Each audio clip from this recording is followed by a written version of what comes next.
আসসালামু আলাইকুম বন্ধুরা, কেমন আছেন সবাই? আজকে চলে আসলাম আবার একটি রান্নার ব্লগ নিয়ে। তো আজকে যেটা করতেছি সেটা হলো ইলিশ মাছ। আর ইলিশ মাছ আমরা অনেকভাবেই রান্না করি। তার আগে আমার ভিডিওটা যদি আপনাদের ভালো লাগে তাহলে লাইক কমেন্ট করে পাশে থাকবেন। আর যদি চ্যানেলটা ভালো লাগে তাহলে সাবস্ক্রাইব করে দিতে পারেন। বেল আইকনটি প্রেস করে দিলে আপনি আপনার সময় মতো ভিডিওটা দেখে যেতে পারেন।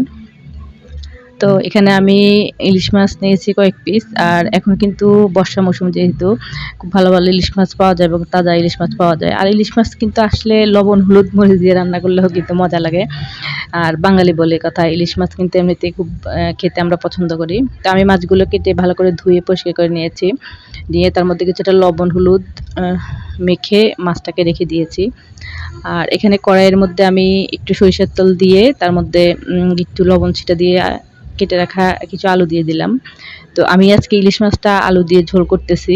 তো ইলিশ মাছ এমন একটা মাছ যেটা যে কোনো তরকারির সাথে আপনি খেতে পারবেন। যে কোনো তরকারির সাথে এটা খেতে ভালো লাগে। আর আলুর মতো আরকি ইলিশ মাছ সব তরকারির সাথেই মিশে যায়। তো আমি যেহেতু ইলিশ মাছের মশলাটা খুব কম লাগে, তো ভাবলাম একটু আলু দিয়ে আজকে ঝোল করে নিই। আর একটু বৃষ্টির দিন যেহেতু তরকারি পেতেও খুব সমস্যা হয়, যদি কয়েকটা আলু দিয়ে দেওয়া হয় তরকারির সাথে তাহলে কিন্তু মাছের ঝোলের সাথে ধরেন কয়েক পিস আলু আপনি দিলেন, খাওয়া হয়ে যায় আসলে। তো এই কারণেই আসলে আমি আলুটা আজকে দিলাম ইলিশ মাছের সাথে। তো আলুগুলো আমার যখন একটু ভাজা হয়ে আসছে তখন তার মধ্যে আমি একটু হলুদ গুঁড়ো দিয়ে দিলাম। লবণ হলুদ দিয়ে আলুটা যখন একটু ভাজা ভাজা হয়ে আসবে তার মধ্যে আমি কিছুটা পেঁয়াজ বাটা, আর আজকে কিন্তু আমি ইলিশ মাছে একটু রসুন বাটাও দিচ্ছি।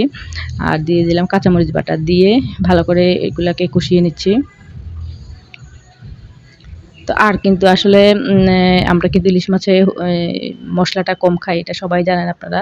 তারপর আমি আজকে একটু রসুন বাটা দিলাম, যেহেতু একটু আলু দিয়েছি তরকারি দিয়ে ঝোল করবো, যার কারণে আমি আসলে এটা দিলাম।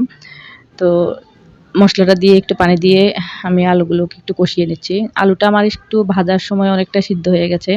আর এখানে সামান্য পরিমাণ আমি পানি দিলাম। দিয়ে এখন সেই লবণ হলুদ মেখে রাখা মাছগুলো দিয়ে দিচ্ছি। আমি কিন্তু মাছগুলো ভাজলাম না, এটা কাঁচাই দিলাম। তো আলুটা যেহেতু সিদ্ধ হতে সময় লাগে যার জন্য আমি আলুটা আগেই দিয়েছি। আর ইলিশ মাছ কিন্তু সিদ্ধ হতে তেমন একটা সময় লাগে না। তো আমি আলুর উপরে মাছগুলোকে সুন্দর করে বিছিয়ে দিয়ে একটু নেড়েচেড়ে এটা ঢাকনা দিয়ে রান্না করে নেব। এভাবে কিন্তু আপনি রান্না করে খেয়ে দেখতে পারেন। এটা কিন্তু মজাই হয়। আর ইলিশ মাছ জাতীয় মাছ যেহেতু বাঙালির, তারপরে ইলিশ মাছের ঘ্রাণে কিন্তু আসলে ভাত খাওয়া হয়ে যায়, এটা সবাই জানে। তো আমি ঢাকনা দিয়ে মাছটা এভাবে রান্না করে নিচ্ছি।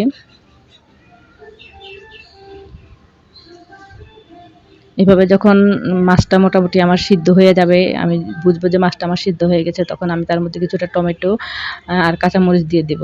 দিয়ে একদম রান্না হয়ে আসলে আমি আপনাদেরকে নামিয়ে দেখাচ্ছি। তো আপনারা বাসায় এভাবে ট্রাই করতে পারেন। কেমন লাগে ট্রাই করে জানাবেন। তো আমার মাছটা রান্না হয়ে গেলে আমি আপনাদেরকে দেখাচ্ছি কেমন হলো। তো এই দেখুন আমার মাছটা রান্না হয়ে গেছে। তো আজকে এই পর্যন্তই, ছোট্ট একটা ব্লগ। সবাই ভালো থাকবেন।